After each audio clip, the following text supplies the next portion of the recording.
Glória a Deus, a paz do Senhor, povo amado. Liga a luz para mim. Glória a Deus. Deus abençoe. Entramos um pouco mais cedo hoje. Eu estou aguardando o irmão Gerson entrar, do Receitas do Gerson. Paz do Senhor, irmão Gerson, tudo bem? Paz do Senhor, Pastor Carlos Cardoso. Pastor Carlos Cardoso, é um prazer, assim, inenarrável estar falando com o senhor. Sou um homem viajado, um homem que está sempre dando palestras aí, né, mundo afora. É uma alegria e uma honra estar falando com o senhor a respeito de escatologia, a respeito da volta de Jesus, a respeito dos sinais da volta do Senhor Jesus. É uma alegria imensa estar falando com o senhor. Pastor Carlos Cardoso, a minha primeira pergunta, na verdade é uma pergunta e uma colocação que eu faço ao senhor, é a respeito das duas testemunhas. Pastor Carlos, nós como pré-tribulacionistas sabemos que as duas testemunhas virá após a volta de Jesus, quando vai iniciar a grande tribulação.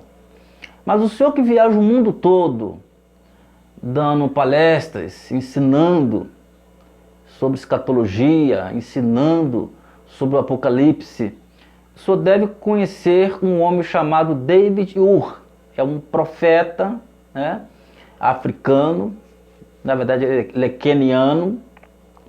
Ele auto-se-proclamou uma das testemunhas.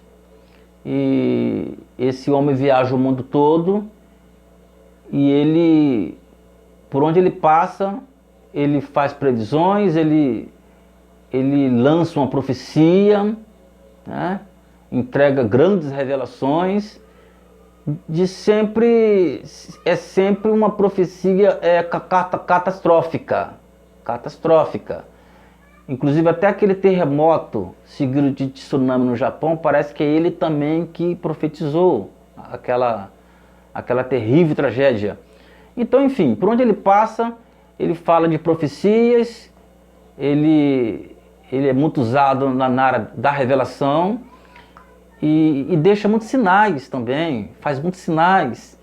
Inclusive, ele estava orando lá na África, num lugar que não chovia há séculos, ele orou para chover e de repente começou a chover, né? Inclusive tem esse vídeo inclusive no YouTube. Então, primeiro que é uma heresia, né? Por exemplo, eu não posso ficar deslumbrado, por exemplo, com sinais, né? Nós temos no Brasil, nós temos em São Paulo, por exemplo, a Apóstola Sol, que se intitula A Mulher Vestida de Sol de Apocalipse 12.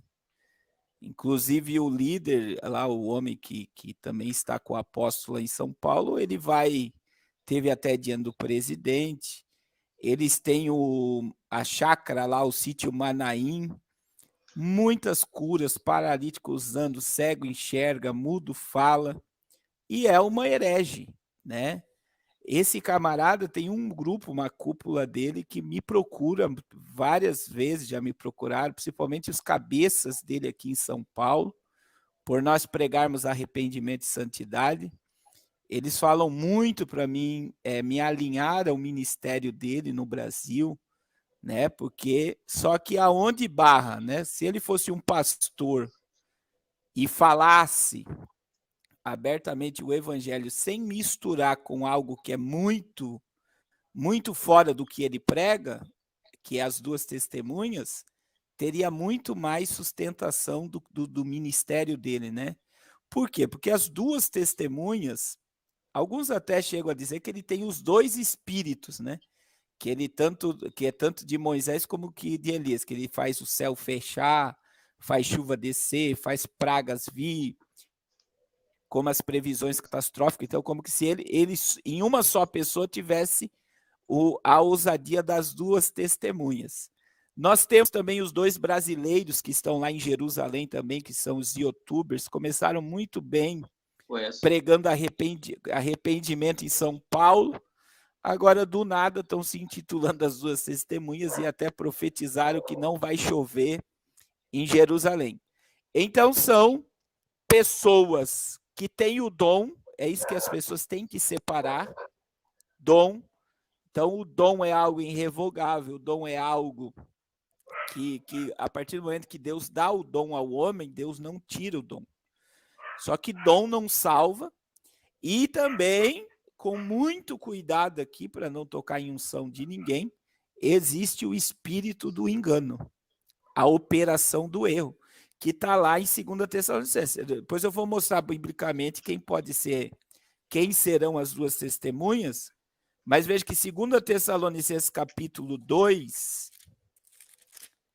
o apóstolo Paulo diz que Deus vai os entregar, olha só, capítulo 2, versículo de número 9. Ora, o aparecimento do iníquo é segundo a eficácia de Satanás, com todo o poder e sinais e prodígios de mentira, e com todo o engano de justiça aos que perecem, porque não acolhe o amor da verdade para serem salvos. E por esse motivo, eu acho muito forte o versículo 11. E por este motivo, pois que Deus lhe manda a operação do erro para darem crédito à mentira. Deus permite a operação do erro para que as pessoas acreditem na mentira. E você entende isso no verso 12. A fim de serem julgados todos quanto não deram crédito à verdade. Antes, pelo contrário, deleitaram-se com a injustiça. Então, eu vou dar a minha visão. Biblicamente, então isso é uma interpretação escatológica do pastor Carlos, né? As pessoas podem discordar, porque a verdade é Cristo, né? E toda a Bíblia ela é centrada em Cristo, mas as duas testemunhas, pregando o Apocalipse há mais de 22 anos, irmão Gerson, veja bem, o Apocalipse você não pode complicar ele é muito simples de se entender. Que é aquela questão da Bíblia interpreta a Bíblia, eu não preciso nada além da Bíblia para interpretar a Bíblia. Então vamos lá, a Bíblia deixa muito claro no verso 3 que uma testemunha vai ter poder, 11:3, né, de cerrar o céu e fazer, vamos ler na Bíblia, Apocalipse 11, o texto que o senhor leu. Uma vai ter poder, olha lá. Elas vão profetizar, são duas oliveiras. E pretende causar-lhe dano, sai fogo da boca e devora os inimigos. E sim, se alguém pretender causar-lhe dano, certamente vai morrer. E eles têm autoridade para fechar o céu, verso 6, e para não fazer chuva durante os dias em que profetizarem. Tem autoridade também sobre as águas para converter em sangue, bem como para ferir a terra com toda a sorte de flagelo, tantas vezes quantas quiserem. Então, veja bem, as duas testemunhas, biblicamente, quem é que trouxe, cerrou o céu e fez chuva descer? Elias. Quem é que trouxe pragas sobre a terra? Moisés. As duas testemunhas que pregarão por 1290 dias é Moisés e Elias, que após o arrebatamento, elas se manifestarão corporeamente na terra e pregarão arrependimento. Outra questão, pastor, me dá base bíblica para isso. Mateus capítulo 17, o Monte da Transfiguração. Lucas capítulo 9, a Transfiguração. Veja que Moisés e Elias desceu para conversar com Jesus, com o corpo glorificado, e Jesus se transfigurou diante deles, e Pedro reconheceu. Para quem gosta de Bíblia, isso é uma prova que nós nos reconheceremos no céu. Pedro reconheceu Moisés e Elias e disse, bom é estarmos aqui, Senhor. Faremos uma tenda para o Senhor, outra para Moisés e outra para Elias. Quer dizer, Pedro reconheceu e eles já estavam com o corpo glorificado. Agora, veja bem, as pessoas dizem, não, tem que ser Enoque e Elias, porque Enoque não morreu, Moisés morreu. É uma interpretação muito errada, porque Enoque não teve sinal nenhum. Enoque não provocou sinais. Enoque achou graça aos olhos de Deus e Deus o tomou para si. Aí Moisés provou sinais. E quando você fala, mas eles morreram, vão ressuscitar 2 vezes? Várias pessoas na Bíblia vão ressuscitar 2 vezes. Vou dar um exemplo. Lázaro. Jesus ressuscitou ele, irmão Gerson, sim ou não? Lázaro. Sim. Sim. Ele morreu? Morreu. Morreu. Se Jesus voltar, ele vai o quê? Vai ressuscitar. 2 vezes. 2 vezes. Se você pegar o filho da viúva de Naim, se morreu salvo, ele morreu, ressuscitou, morreu de novo e vai ressuscitar quando Jesus voltar. Né? Então, o que acontece? As pessoas que eu estou citando aqui, elas morreram e ressuscitaram. Morreram de novo e vão ressuscitar pela segunda vez. Então, colocar isso sobre Moisés. Agora, existe outra coisa sobre Moisés que é muito forte. O corpo de Moisés não está na terra. O corpo de Moisés não está na terra. Que está lá em Judas, verso 9. Olha o que está escrito lá em Judas, verso 9. Judas 9, a Bíblia diz: contudo, o arcanjo Miguel, quando contendia com o diabo e disputava a respeito do corpo de Moisés, não se atreveu a proferir juízo inflamatório contra ele. Pelo contrário, disse: o Senhor te repreenda. Miguel veio buscar o corpo de Moisés. O arcanjo Miguel pegou o corpo de Moisés. O corpo de Moisés não está na terra. É por isso que nunca foi achado e nunca foi encontrado. Então, o corpo de Moisés foi tirado da terra. Uma para não ser objeto de idolatria. Outra porque ele será uma testemunha. Então, o que acontecerá é que quando Jesus voltar, as testemunhas se manifestarão e pregarão arrependimento e juízo sobre a terra. Por 1.290 dias. 1.260, né? Dias. Eles irão pregar arrependimento. Então, qualquer pessoa, como esse casal brasileiro, como esse profeta que agora está na África, eles 1.260 dias. Eles são hereges, eles não podem afirmar algo desse, porque eles não têm propriedade ou estrutura teológica, hermenêutica para falar isso.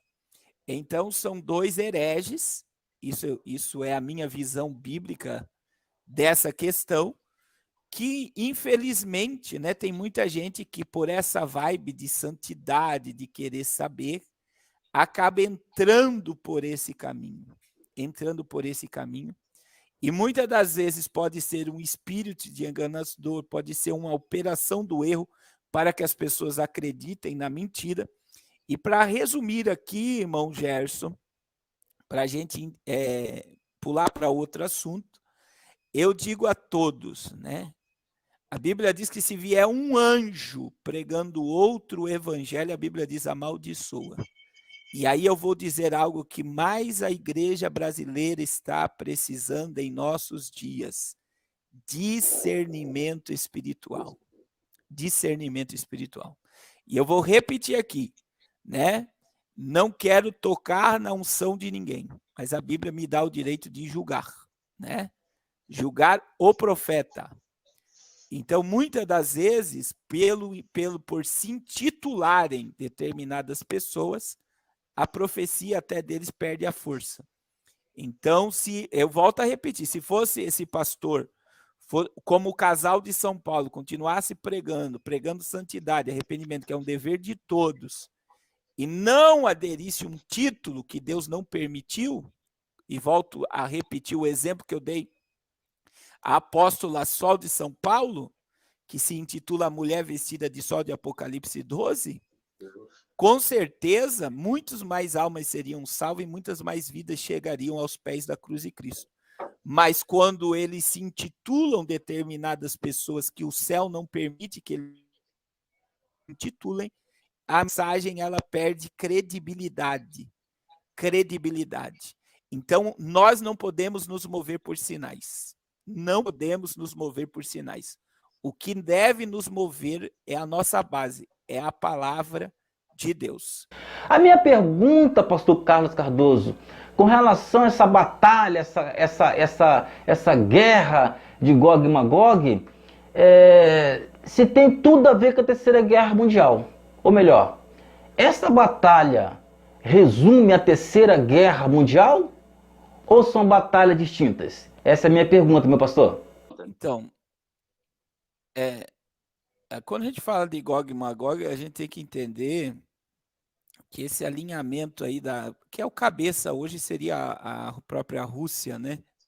Como o senhor bem citou aí, o dragão vermelho, o Irã, a Síria, provavelmente o Iraque, a Turquia, são países que odeiam aí a ideia de Israel como uma nação, como um Estado, e que guerreariam aí contra Israel. Mas não irão prevalecer, né? Biblicamente, Ezequiel 39, 12, a Bíblia diz que vai demorar 7 meses para sepultar os corpos dos soldados que vierem guerrear contra Israel. O local dessa batalha vai ser nas colinas de Golã. Para quem não sabe, as colinas de Golã ficam a 60 quilômetros da capital da Síria, Damasco. E até no governo Trump, as colinas de Golã, entre aspas, era considerada propriedade da Síria. A Síria se achava dona daquele local e Donald Trump devolveu aquela terra ao governo de Israel, que é ali que começou a batalha de Gog e Magog. O cenário, né, o alinhamento profético foi no mês de março de 2019, quando Trump devolve as colinas de Golã a Israel, que verdadeiramente pertence a Israel. É ali que vem a água, né, que desce lá do monte e vem alimentando ali o Jordão e tal, e cai lá no Mar Morto. A água de Israel é totalmente dependente das colinas de Golã, reserva de gás, petróleo, tudo está ali naquele local. Agora, quando você olha, você está vendo diante, por exemplo, a semana passada, nós tivemos um exercício militar na floresta da Amazônia, com o dragão vermelho, a Rússia, o Irã e a Venezuela. Foi semana passada. Então, eles já estão trabalhando unidos e, na minha visão, né, que muita gente acha que essa ela pode ocorrer antes do arrebatamento, eu já vejo a guerra de a G de Gog e Magog aí, na tribulação, que seria Apocalipse 6, 1 e 2, o Cavaleiro Vermelho. O que nós estamos vendo hoje, irmão Gerson, e agora eu vou colocar isso, é a minha interpretação, o que nós estamos vendo hoje é simplesmente o alinhamento profético. O que é o alinhamento profético? A profecia está caminhando para o curso dela, para o cumprimento dela. Então, nós estamos vendo as nações de Gog e Magog se unindo. E isso pode ocorrer após o arrebatamento. Então, é um alinhamento das nações para que a profecia se cumpra, né? Mas não tem nada a ver com a G do Armagedon. O Armagedon é a reunião das nações contra Israel. Aí já é lá no Vale de Josafá, né, na maior planície de guerra do planeta Terra. A G de Gog e Magog, ela acontece nas colinas de Golã. E é ali que vai demorar 7 meses para sepultar os corpos dos inimigos de Israel. A partir de 48, irmão Gerson, 1948, Israel não será mais destruída totalmente e espalhada totalmente. Veja que até no juízo, o anticristo profanando o terceiro templo, o povo tendo que fugir para o deserto, né? Provavelmente para Petra, permanecerá um remanescente judeu, o qual clamará pelo Machia, pelo Cristo da cruz. No final da batalha do Armagedon, Jesus vem com os salvos para então haver a restauração de Israel. Então veja que de 48 até o Armagedon, quando haverá a batalha, eu acredito que será muito mais sangrenta do que Gog e Magog, a gente vê que Jerusalém permanece de pé. Ela permanece de pé para todo o cenário e cumprimento profético. Até a questão de Daniel 9, 24, 70 semanas estão determinadas sobre o teu povo e sobre a tua santa cidade. Veja que o calendário profético de Deus é as 70 semanas. A última semana de Daniel, que será o período de 1260 dias das duas testemunhas que nós falamos, de tribulação, e 1290 dias de uma grande tribulação, é exclusivamente para Israel. Mas por ser por Israel, vai abalar todas as nações. O juízo virá sobre todo mundo, mas existe um propósito eterno estabelecido sobre Israel. Eu acredito que deu para responder bem, né? Então, na minha visão, Gog e Magog, ela acontece após o arrebatamento e o surgimento do anticristo. Sim, essa pastor, sim, entendi sim, perfeitamente. Pastor, e com relação à profecia da geração da figueira, né? Jesus disse que sobre essa geração não passaria, essa geração não passaria. Jesus falou de alguns sinais, de tsunami, terremotos, entre outros sinais, mas ele focou muito ali na figueira, Quando a figueira florescesse, essa geração não passaria. O que o senhor acha com relação a essa geração? É a nossa geração mesmo, a geração da figueira? E o que o senhor acha de alguns estudiosos afirmarem que a volta de Jesus será nessa geração? Porque Jesus falou que essa geração não passaria. O que o senhor acha com relação a alguns escatológicos afirmarem, praticamente datarem a volta de Jesus só por causa desta palavra que Jesus falou a respeito da geração da figueira, que nós entendemos que é o cumprimento da profecia que Israel voltaria a ser Estado e completaria uma geração e completa esse ano, 70 anos. O que o senhor acha dessa profecia?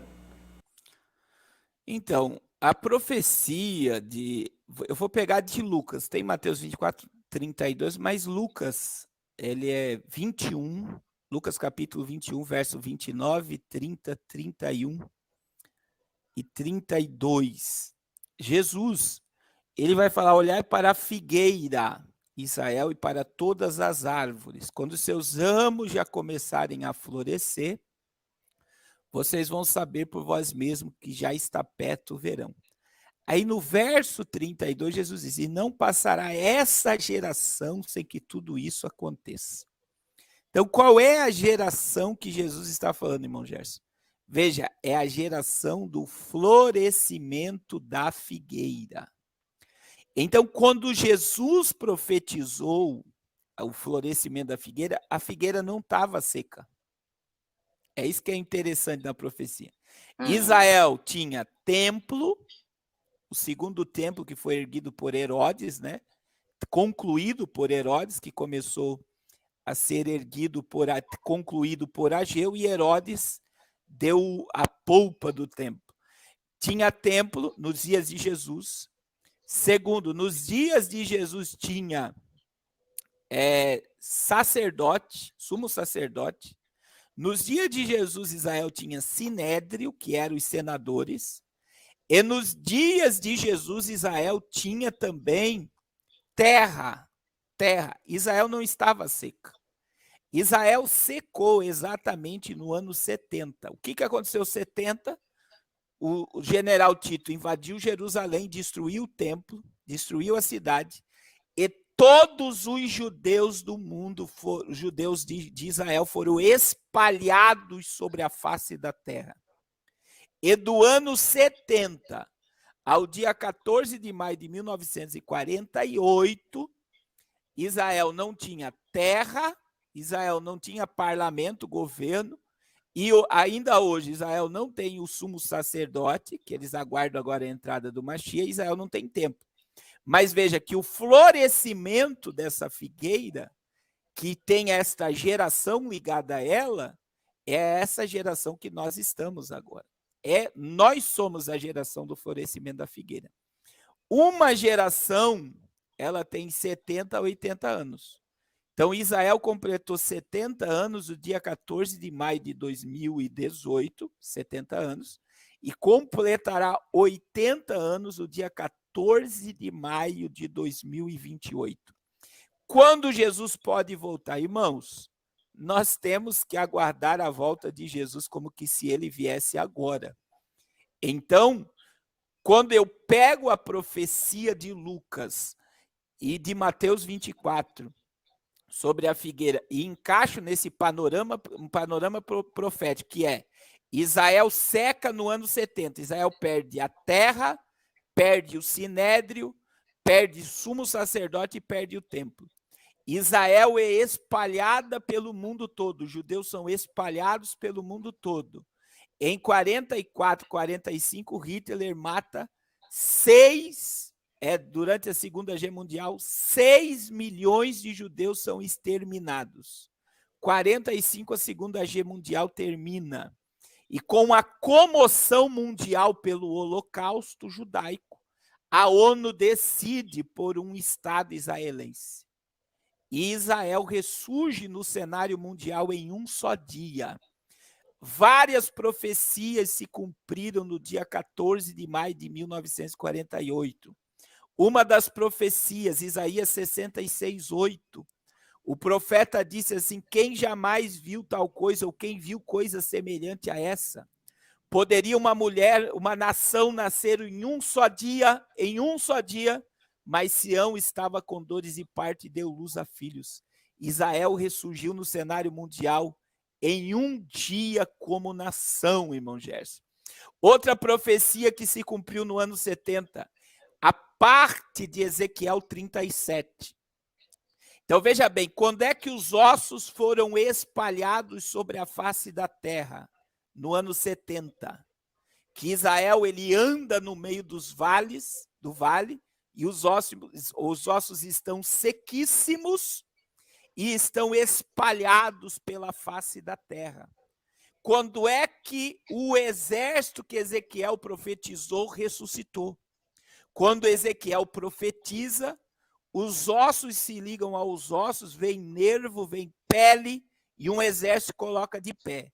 Quando o profeta diz, irmão Gerson, vem, ó Espírito, e veja que na profecia de Ezequiel 37, eu vou até ver o versículo aqui para os irmãos estudar isso, o Espírito, em Ezequiel 37, ele está de letra minúscula. Olha só. É versículo de número 9 de Ezequiel 37. Então disse, profetiza ao Espírito, profetiza ao Filho do Homem, e assim diz o Senhor, Deus, vem dos quatro ventos, ó Espírito, e assopra sobre esses mortos para que vivam. Veja que é um Espírito de vida, não é o Espírito Santo. Então, é a ressurreição do Estado de Israel. Ezequiel 37 é altamente escatológico, é altamente profético. E veja que o verso de número 9, quando o vale ressuscita, aconteceu exatamente no dia 14 de maio de 1948. A vida de Israel voltou. Então, Israel ganhou novamente terra e governo. O que falta acontecer? O templo, que está para ser construído diante dos nossos olhos, através de todos esses acordos de paz. Veja que em menos de 30 dias atrás aí, irmão Gerson, Israel colocou uma luz voltada ao céu no local exato onde vai ser o templo. Um feixe de luz eles ligaram, e todos os acordos de paz estabelecidos é para que o terceiro templo seja erguido e o falso Messias se manifeste, o anticristo. Então, que é um líder mundial que solucionará o problema mundial, que será tido como Machia de Israel. Então, veja que nós somos privilegiados por esse entendimento. Nós somos a geração do florescimento da figueira e estamos vendo com clareza a profecia se cumprir diante dos nossos olhos. É muito claro, né? Ver a palavra se cumprir diante dos nossos olhos. Quero saudar a minha amada a Raquel, que está aí na live. Deus abençoe. Ela está aqui perto aqui de mim, está aqui em cima. Glória a Deus. Irmão, já ficou claro essa questão? Com certeza. Muito esclarecedoras as suas palavras. Com relação a essa grande Babilônia, que a Bíblia cita, mãe de todas as abominações da terra e que estava embriagada no sangue dos santos e dos profetas. Aí depois a Bíblia cita também nos próximos versículos também os 7 reis também, que alguns estudiosos acreditam que está falando dos 7 últimos papas, o sistema papal. Então sabemos que a igreja romana perseguiu os profetas, matou muitos santos, verdadeiramente se embriagou no sangue de muitos crentes, muitos protestantes, né? Então, a minha pergunta com relação a essa grande Babilônia, se está falando diretamente a Igreja Católica Apostólica Romana ou está falando do sistema babilônico? Essa é a minha pergunta, pastor. O sistema babilônico hoje ele é regido por Roma. Hoje. Mas quando a Bíblia fala sobre a queda da Babilônia, o sistema babilônico é o sistema de Babel.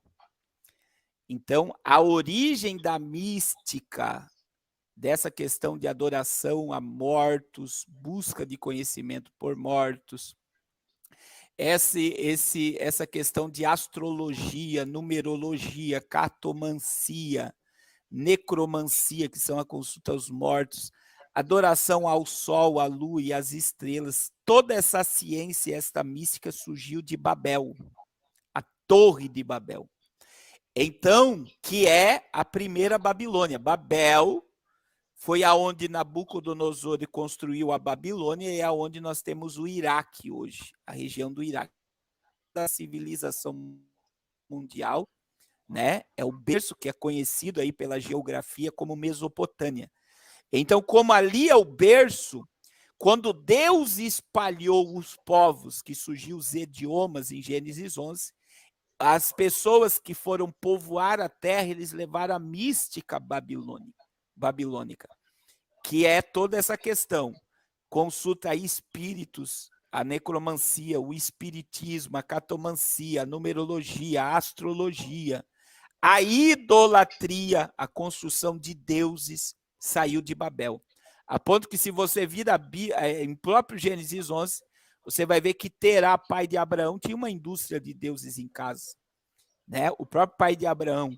Então, veja bem, o sistema babilônico é tudo aquilo que coloca o homem, o culto ao homem e o culto à mística acima do culto a Deus.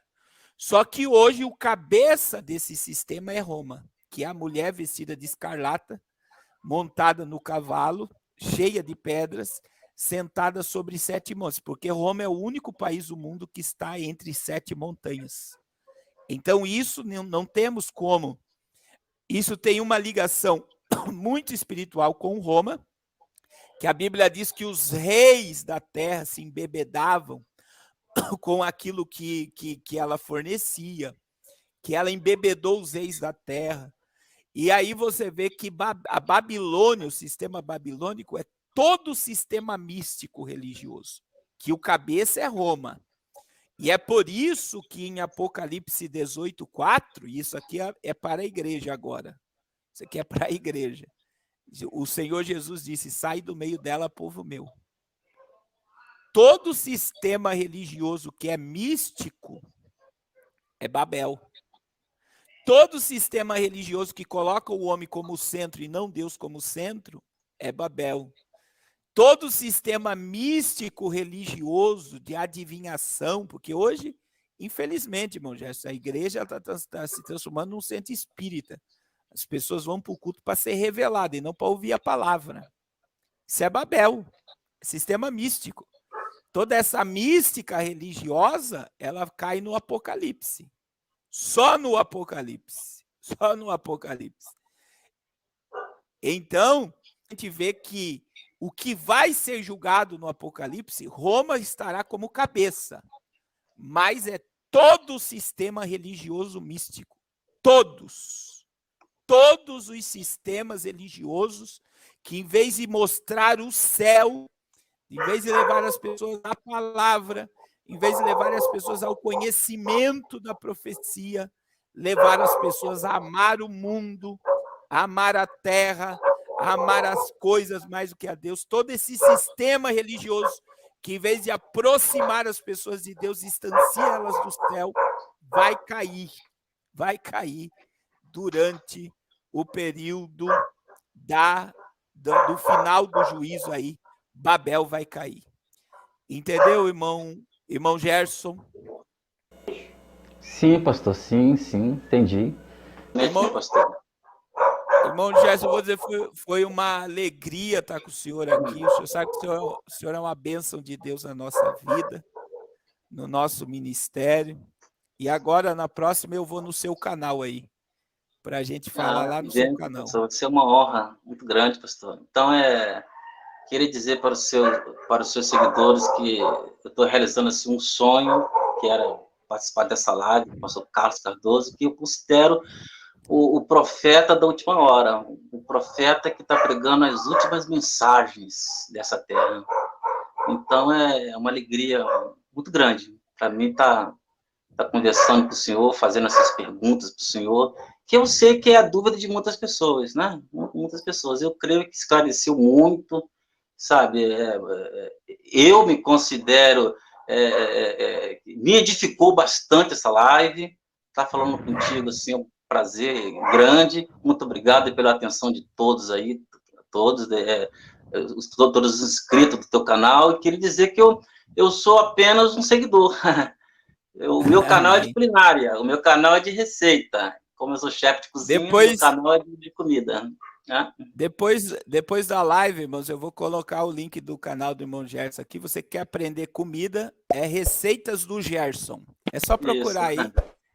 E, irmã Nívia, irmã Josiane, missionária, então procura aí para mim o canal dele, é Receitas do Gerson. E coloque aqui no chat para o pessoal seguir lá. Receitas do Gerson. Estamos ao vivo, filha do Em. Amém, irmão Gerson? Deus abençoe sua vida, sua família, seu ministério. E continue com esse coração aí no céu, em nome de Jesus. Amém, pastor. Muito obrigado, pastor. Deus abençoe. Deus abençoe. Rapaz, um abraço Deus abençoe.